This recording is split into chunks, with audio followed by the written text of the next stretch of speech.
China has lent billions to governments around the world. A lot of these loans were given in secret. We're calling them China's hidden loans.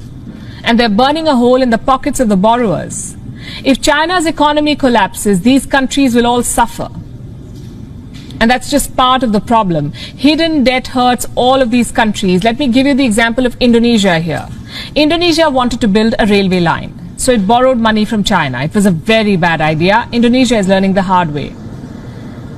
It took $4.5 billion from China for this railway line. The project was launched in 2015. 6 years later, the cost of the project has shot up to well over $8 billion, from $4.5 to $8 billion, almost double of what was initially agreed. Now, what do? You cannot abandon the project midway. So Indonesia is dipping into its own state budget to pay for this railway line. And this could be just the beginning of its troubles. Most of the money Indonesia has borrowed from China is off the books. It is hidden debt. It is not reflected in official books. Officially, Indonesia owes China close to $5 billion. Unofficially, Indonesia reportedly owes China close to $23 billion. That's $18 billion of hidden debt. 78% of Indonesia's debt to China is hidden. Who took these loans? Indonesian government entities. And these are very risky borrowings.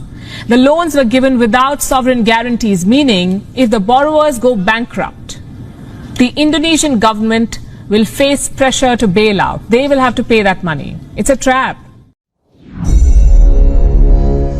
Ketika berita dari India ini menyebar, maka sebenarnya ada banyak pelajaran bernegara yang bisa kita ambil hikmahnya dari informasi tersebut. Salah satunya, mengapa masih membangun dengan hutang dan minusnya APBN atau state budget di cover pakai hutangan. Oke, kita jelaskan kalau pejabat keuangan mengatakan dalam pertahanan argumennya tentunya bahwa hutang Amerika kan lebih besar dari hutang Indonesia, atau hutang Jepang itu lebih besar dari hutang Indonesia. Sesungguhnya kalimat itu tidak salah. Sungguh tidak salah. Itu adalah fakta. Yang jadi masalah adalah banyak masyarakat yang tidak paham dunia keuangan. Maka kalau dilihat secara angka, maka hutang Amerika memang ribuan kali dari hutang Indonesia. Ya bener. Tapi sekali lagi nih ya, tapi hutang Amerika itu pakai dolar, pakai mata uangnya sendiri. Hutang pemerintah Jepang juga besar. Tetapi hutang Jepang terbesar, negara Jepang hutangnya adalah ke lembaga keuangan mereka sendiri. Obligasi pemerintah Jepang atau government bond, lembaga asuransi Jepang, dan lain sebagainya. Alias hutang mereka terbesar adalah dalam bentuk yen. Sementara hutang Indonesia adalah pakai mata uang asing, terutama dolar. Inilah mengapa kita harus mengubah cara bernegara di dalam nomenklatur keuangan negara. BI bukan lembaga tertinggi penerbit uang. Saat ini, masa pemerintah ngutang ke BI, jadi kesannya negara kurang uang. Sahabat, negara itu tidak pernah kekurangan rupiah. Harusnya BI yang pinjam ke negara. Jadi bukan surat hutang negara namanya, tapi surat hutang pemerintah atau government bond. Kalau sekarang negara ngutang ke BI, coba bayangkan, kok negara ngutang sih? Negara itu kaya. Oke lah, kita nanti detailkan pada saat New Mind pegang mandat. Kembali ke pemikiran negara harus ngutang jika APBN minus, juga dalam membangun harus berhutang, seperti kantor berita India laporkan tersebut. Kita berikan ilustrasi pakai bahasa sederhana, bahasa bisnis sehari-hari dari pengalaman pribadi. Tujuannya agar sahabat mengerti banyak sudut memahami bagaimana berhutang, mengapa di otak pejabat negara hutang itu penting, dan lain sebagainya dalam sebuah serial pembahasan. Dalam laporan media, banyak ghost town di Tiongkok. Apa itu kota hantu? Kota atau gedung ratusan yang dibangun namun tidak ada isinya. Tiongkok memang membangun apapun melebihi apa yang dibutuhkan, atau dalam bahasa umumnya over investment. Namun hal ini memang disengaja. Kita jelaskan sederhananya. Mereka membangun rumah, pabrik besar-besaran.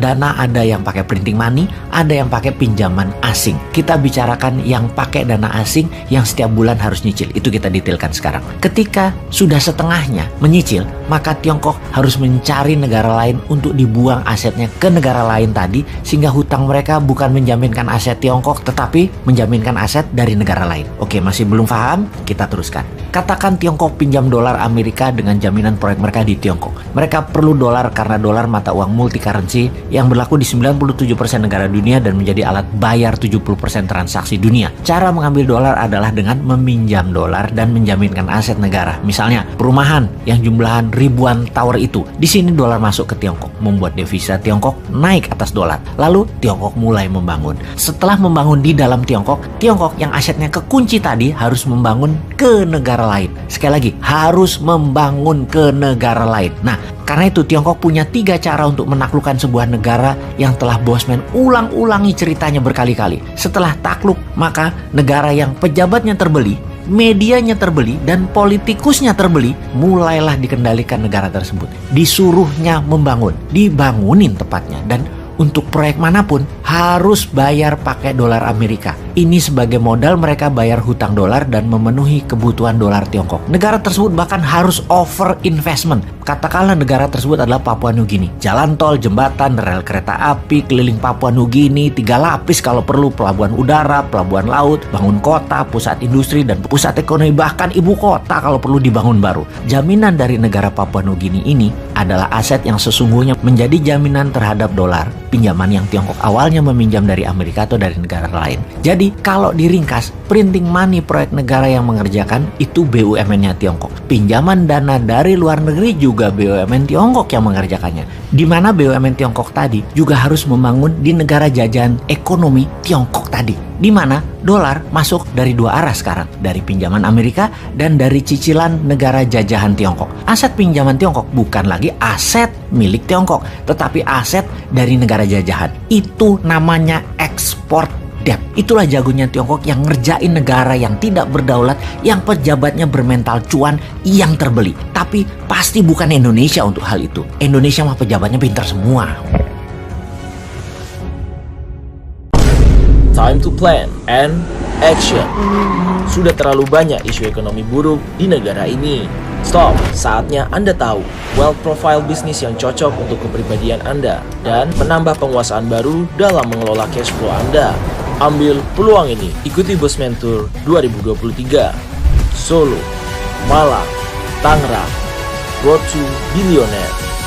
Selamat bergabung.